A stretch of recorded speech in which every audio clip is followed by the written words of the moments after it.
তো গল্প শুরু করার আগে আপনাকে বলছি, হ্যাঁ আপনাকেই বলছি, হেডফোনটা তো পরে নিন, না হলে আড্ডার এই মজা পাবেন কিভাবে? পরে নিয়েছেন? তাহলে শুরু করা যাক।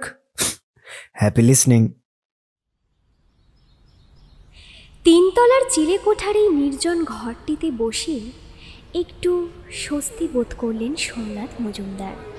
নিচে লোকের ভিড়, কেউ কাঁদছে, কেউ সমবেদনা জানাতে আসছে, আবার কারোর মনে নিছক কৌতূহল।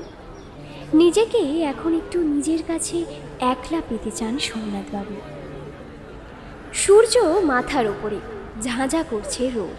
ক্লান্ত কাকগুলো কা কা করতে করতে ছটফট করে ঘুরে বেড়াচ্ছে। দুপুরের এই নির্জনতার মধ্যে কেমন যেন একটা বিষণ্ণতা কাজ করে। সারাটা দিন যে কোথা দিয়ে কেটে গেল।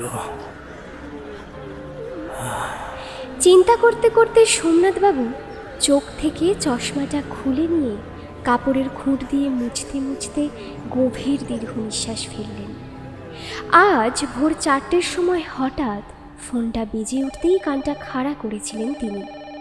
ফোনটা বড় ছেলে সুদীপের ঘরে।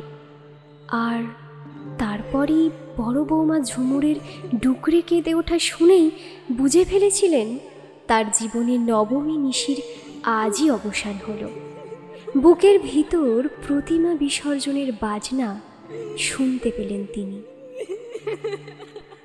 সোমনাথবাবুর স্ত্রী প্রতিমা দেবী এই দিন 7 হলো নার্সিংহোমে ভর্তি ছিলেন। এমনিতে তার রোগবালাই কমই ছিল, তাই ছেলে মেয়ে বউদের কাছে তিনি বেশ গর্ব করেই বলতেন, এই বয়সেই তোদের এত রোগ, আমার দেখতো 55-56 বছর বয়স হতে চললো, কবার ডাক্তারের কাছে ছুটোছুটি করতে হয়েছে। সেই কবে তোর বাবার সঙ্গে এই বাড়িতে এসেছি, তারপর শরীরের ওপর দিয়ে মনের ওপর দিয়ে কত কত ঝড়ঝাপটা গেছে। তবু তোদের চেহারা আর আমার চেহারার কত তফাৎ দেখ দেখি। সত্যি প্রতিমার চেহারার বাঁধুনি এতই মজবুত ছিল যে বোঝাই যেত না 3 ছেলে ও 2 মেয়ের মা তিনি। মনের ওপর দিয়েও তো ধকল কম যায়নি তার। প্রথম ছেলেটি যখন তার বয়স এই বছর 3, হঠাৎ কোথা থেকে সর্বনাশা কালাজ্বর এসে ছিনিয়ে নিয়ে গেল তাকে। আর তার কোলের মেয়েটির রোগ তো ধরতেই পারল না ডাক্তার। বছর খানেকের ফুটফুটে মেয়েটি কেবল বমি করতে করতেই মায়ের কোল খালি করে দিয়ে চলে গেল। এত বড় দুটো আঘাত বুকে চেপে সোমনাথবাবু আর প্রতিমা দেবী এই দীর্ঘ 30টা বছর পার করেছেন। নিজে ছিলেন সাধারণ পোস্টমাস্টার। অভাব অনটন, হাসি কান্না, মান অভিমান, আশা নিরাশার মধ্য দিয়ে দিনগুলো কোনো রকমে পার করে দিয়েছিলেন। তবু তারই মধ্যে যে সুখের দিন আসেনি তা বলা যায় না। সুদীপ আর রাহুলের চাকরি, লিলির অবস্থাপন্ন ঘরে বিয়ে তাদের জীবনের এক একটি উল্লেখযোগ্য ঘটনা। সুদীপের বিয়ে দিয়ে তারা তৃপ্ত। ঝুমুর তাদের যথেষ্ট ভক্তি শ্রদ্ধা করে। এখন নাতি নাতনি ভরা সুখের সংসার তাদের। আজ তারা সুখী দম্পতি, জীবন সংগ্রামে জয়ী। ছেলেমেয়েরা সকলেই এখন প্রতিষ্ঠিত। এবার তাদের দুজনেরই পরিপূর্ণ অবসর জীবনের প্রান্তে এসে আবার নতুন করে ভাব ভালোবাসার সময়। ঠিক এই সময় হঠাৎ এই ছন্দপতন। ভাবাই যায় না প্রতিমা আজ আর নেই। সোমনাথবাবু কাপড়ের খুঁটটা দিয়ে চোখ মুছলেন। সেই ভয়াবহ দিনটার কথা মনে পড়ে গেল তাঁর। রাহুল বাড়ি এসেছে কদিনের জন্য। রাহুলের বদলির চাকরি, তাই ও এলেই বাড়িতে একটা উৎসবের সুর বেজে ওঠে। সেদিন প্রতিমা লিলিদের নিমন্ত্রণ করেছিলেন। জামাইয়ের পৈতৃক ব্যবসা সংক্রান্ত কাজে সে আটকে পড়েছিল, তবু কথা দিয়েছিল রাত্রে আসবে। বড় ছেলে সুদীপ ব্যাংকের অফিসার। সেও সেদিন অফিসে হাজার কাজ থাকা সত্ত্বেও মায়ের অনুরোধে অফিসে যায়নি। সেদিন সকাল থেকে প্রতিমা ভীষণ ব্যস্ত। রান্নাঘরের তদারকি করে তড়িঘড়ি নিজের ঘরে ঢুকলেন। সোমনাথবাবু তখন ঘরে বসে খবরের কাগজ পড়ছিলেন। প্রতিমা দেবীকে ওইভাবে হন্তদন্ত হয়ে ঢুকতে দেখে রসিকতা করার লোভ সামলাতে পারলেন না, বললেন, বলি, নিজের কাজেই এত ব্যস্ত যে এই বুড়োটার দিকে একটু নজর দেওয়ার কথা মনেই থাকে না নাকি? প্রতিমা দেবী তখন আলমারি খুলে সোমনাথবাবুর জন্য সদ্য কেনা ফতুয়াটা বের করছিলেন। সোমনাথবাবুর অনুযোগে তিনি একটু মিষ্টি করে হাসলেন। তারপর ভুরু কুঁচকে মৃদু শাসনের ভঙ্গিতে বললেন, কেমন লোক হে তুমি? হ্যাঁ, ঘরবর্তী লোক আজ, মেয়ে জামাই আসছে, আজও সেই ছেঁড়া ফতুয়াটা পরে বসে আছো। চোখ থেকে কাগজ না নামিয়েই সোমনাথবাবু বললেন, জানোই তো, চেনা বামুনের পৈতের দরকার লাগে না। আলমারিটা বন্ধ করে প্রতিমা দেবী ততক্ষণে ঘুরে দাঁড়িয়েছেন। থাক, ওই মুখটা যদি তোমার না থাকতো তবে যে কি হতো। নতুন ফতুয়াটা সোমনাথবাবুর সামনে রেখে বললেন, নাও নাও, ধরো, ওটা খুলে এই নতুনটা গায়ে চাপিয়ে নাও দেখি। ওটা আলমারিতেই তুলে রাখো। সোমনাথবাবু গম্ভীর। প্রতিমা দেবী দরজার দিকে এগোচ্ছিলেন, ঘুরে দাঁড়ালেন, ভ্রুভঙ্গি করে বললেন, হ্যাঁ, কেন কেন? আজকাল বুঝি কম দামের জিনিসে মন ভরে না? খবরের কাগজ থেকে চোখ তুলে এবার সোমনাথবাবু কৌতুক করে কিছু বলতে যাচ্ছিলেন। এমন সময় হঠাৎ সোমনাথবাবু কিছু বোঝার আগেই প্রতিমা দেবীর পাটা কেমন টলে যায়। তিনি ছুটে ধরতে যাবার আগেই প্রতিমা দেবী পড়ে যান। শব্দ শুনে বাড়ির অন্যান্য সকলেই ছুটে আসে। তারপর ডাক্তার, নার্সিংহোম, তারপর সব শেষ। নার্সিংহোম থেকে প্রতিমা আজ শেষবারের মতো বাড়িতে আসবে বলে সোমনাথ মজুমদার নিজে আলমারি খুলে সেই নতুন ফতুয়াটা বের করে গায়ে দিয়েছেন। বাবা, আপনি এখানে? এদিকে সবাই আপনাকে খোঁজাখুঁজি করছে, নিচে চলুন। চমকে উঠে সোমনাথবাবু তাকিয়ে দেখলেন ঝুমুর। চশমাটা চোখে পড়ে নিয়ে সোমনাথবাবু উঠে দাঁড়ালেন, বললেন, চলো। পাটা যেন একটু বেসামাল লাগছে। ঝুমুর শ্বশুরের হাতটা ধরে আস্তে আস্তে তাকে নিচে নামিয়ে আনল। নিচের বারান্দার বোম্বাই খাটের উপর নরম গদিতে প্রতিমা দেবী শুয়ে আছেন।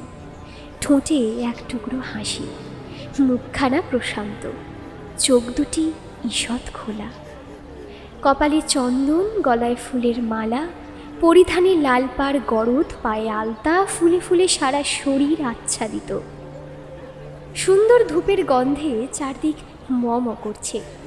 লিলি মায়ের পায়ের কাছে উপুর হয়ে পড়ে হাপুস নয়নে কাঁদছে। ছেলেরা প্রস্তুত মাকে খাটে তোলার জন্য। কে যেন প্রতিমা দেবীর গায়ের ওপর এক শিশি আতর এনে ঢেলে দিল। জামাই ম্যাটাডোর আনতে গেছে। সোমনাথবাবুর কানের কাছে কে যেন বলছে, বড্ড ভাগ্যবতী ছিল গো, স্বামী, ছেলে বউ, মেয়ে জামাই, নাতি নাতনি সব সাজিয়ে রেখে কেমন ড্যাং ডেঙিয়ে স্বর্গে চলে গেল গো। সোমনাথবাবু আসতে প্রতিমার চারদিকের গোল হয়ে থাকা ভিড় একটু পাতলা হলো। বৌমা তার হাতে নোয়া খুলে দিল। তিনি পরম যত্নে প্রতিমার হাতটি নিজের হাতে তুলে নিলেন। তার মনে পড়ে গেল আর একদিনের কথা। সেদিনের প্রতিমার নরম উষ্ণ হাতটাকে তিনি ঠিক এইভাবেই তুলে নিয়েছিলেন সেদিন। কানের কাছে ভেসে এলো পুরোহিতের সেই মন্ত্রোচ্চারণ, চলো, যদি দং হৃদয়ং তব তদস্তু হৃদয়ং মম। আস্তে আস্তে লোহাটি পরিয়ে দিলেন। বৌমা এবার একটা সিঁদুরের প্যাকেট এগিয়ে দিল। সোমনাথবাবু ধীরে ধীরে প্যাকেটটা খুলে প্রতিমার সিঁথিতে পরিয়ে দিলেন। সেদিন কিন্তু তোমাকে গধূলি লগ্নেই পড়িয়েছিলাম। সোমনাথবাবু বিড়বিড় করে বললেন। তারপর মাথায় হাত দিয়ে গভীর স্নেহে মুখ নামিয়ে বললেন, এই 7 দিন বড় কষ্ট পেয়েছ প্রতিমা, এখন আরামে ঘুমো।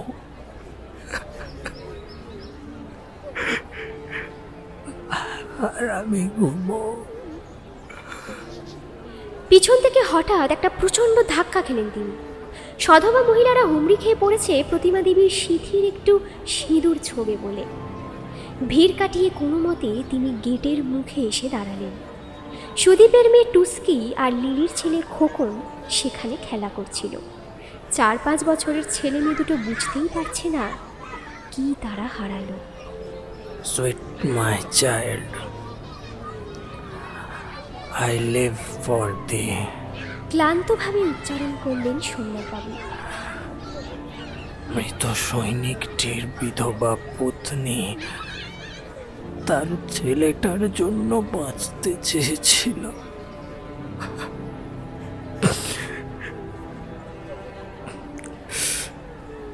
কিন্তু আমি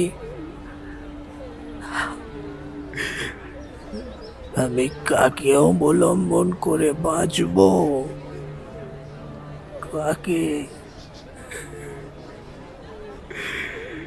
কাকে অবলম্বন করে বাঁচব প্রতিমা? চশমাটা চোখ থেকে খুলে চোখটা মুছে নিলেন। দাদু, কাঁদছো কেন? দাদু, দিদাকে কোথায় নিয়ে যাচ্ছে? তোমাদের দিদাকে বিসর্জন দিতে নিয়ে যাচ্ছি ভাই। জলের মধ্যে দিদাকে ধপাস করে ফেলে দেবে, তাই না দাদু? আমি তো বাপির সঙ্গে গিয়ে এবারে ঠাকুর বিসর্জন দেখে এসেছি। পাকা গিন্নির মতো মুখ করে টুস্কি বলল, তাতে কি হয়েছে দাদু? আমরা তো আছি, তুমি কেঁদো না। দীর্ঘ নিঃশ্বাস ফেললেন সোমনাথবাবু।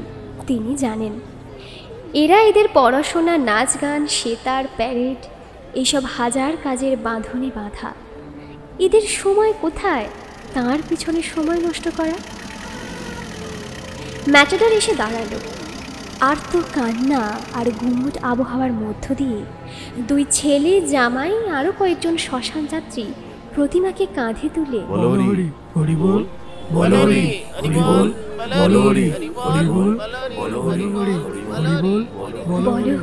বল বলে পয়সা খই ছড়াতে ছড়াতে ম্যাটাডোরে এনে তুলল। খাঁ খাঁ করছে মধ্যাহ্ন গগনের রোদ। প্রতিমা রোদ একেবারেই সহ্য করতে পারত না।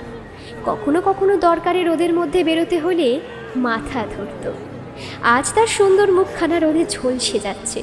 সোমনাথবাবু ছুটি ঘরে ঢুকে গেলেন। হাতে করে নিয়ে এলেন তার বড় কালো ছাতাটা। তারপর ম্যাটাডোরে উঠে বসলেন। ম্যাটাডোর ধীরে ধীরে এগিয়ে চলল।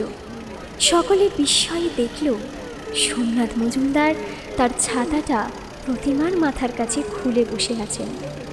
কাঠফাটা রোদে তার নিজের মাথাটা যে পুড়ে খাক হয়ে যাচ্ছে সেদিকে ভ্রুক্ষেপ নেই। সুধীর একবার বলতে চেষ্টা করল, বাবা, তোমার মাথাতেও ছাতাটা একটু দাও। ছেলেকে থামিয়ে দিয়ে তিনি বললেন, লাগবে না, রোদে চলাফেরা করার অভ্যেস আমার আছে। বলো হরি হরি বল, বলো হরি হরি বল, বলো হরি হরি বল, বলো হরি হরি বল, বলো হরি।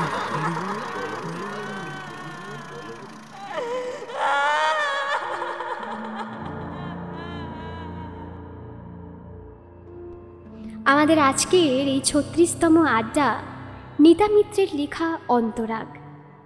আজকের এই গল্প আপনাদের কেমন লাগলো সে কথা জিজ্ঞেস করতে আমার কেন জানি নিজেরই ইচ্ছে করছে না। জানি মন খারাপ হওয়াটাই স্বাভাবিক। আচ্ছা, জীবনটাকে আমরা যেমনভাবে ভাবি সব সময় তেমনভাবেই তো চলে, আবার হয়তো অনেক সময় চলে না। এই যে আমরা এত কিছুর ওপর মায়া করি, এটা চাই সেটা চাই, সব সময় কি সেটা স্থায়ী হয়? এই যেমন দেখুন না, এই দুটো মানুষ যারা সমস্ত পরিস্থিতিতেই পাশাপাশি থেকেছে, সুখে থেকেছে, আনন্দে থেকেছে, এদের মধ্যে হঠাৎ করে কীরকম একজন টাটা বাই বাই বলে চলে গেল। আমাদের সাথেও তো এটাই হয়। থাক, এসব কথা আজ থাক। তো যদি ভালো লেগে থাকে তাহলে অবশ্যই লাইক, শেয়ার অ্যান্ড সাবস্ক্রাইব করতে ভুলবেন না। আর হ্যাঁ, আজকের আমাদের এই আড্ডায় আমাদের সাথে ছিল সোমনাথবাবু ও সুদীপের চরিত্রে পুনর্জিৎ, পুরোহিতের চরিত্রে অর্পণ, টুস্কির চরিত্রে কুশ, লিলির চরিত্রে ফিজু, প্রতিমা দেবী, ঝুমুর, প্রতিবেশী মহিলা, গল্পের সূত্রধার আর গল্প পাঠে আমি মিলি। আর কমেন্ট সেকশনে আপনাদের মতামত জানাতে ভুলবেন না। আপনাদের কমেন্ট থেকে কিন্তু আমরা অনেক অনেক বেশি সাহস আর জোর পাই। তো দেখা হচ্ছে পরের সপ্তাহের গল্পে। ততক্ষণ ভালো থাকবেন, সুস্থ থাকবেন। শুভরাত্রি। হোক গল্প হোক প্রেমের কথা, আসো একসাথে ময় কাটাই বেলা।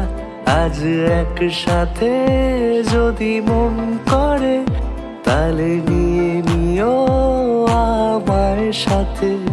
হবে থ্রিল আর সাসপেন্স, কিছুটা রোম্যান্টিক, হবে হরর কিংবা হবে কমেডি।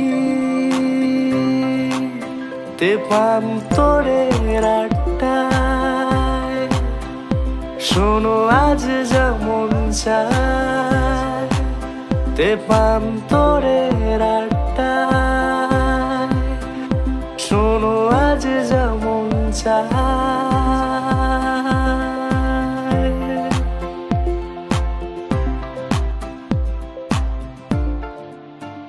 প্রেম, হরর, কমেডি এবং থ্রিল ফিচারিং তেপান্তরের আড্ডা।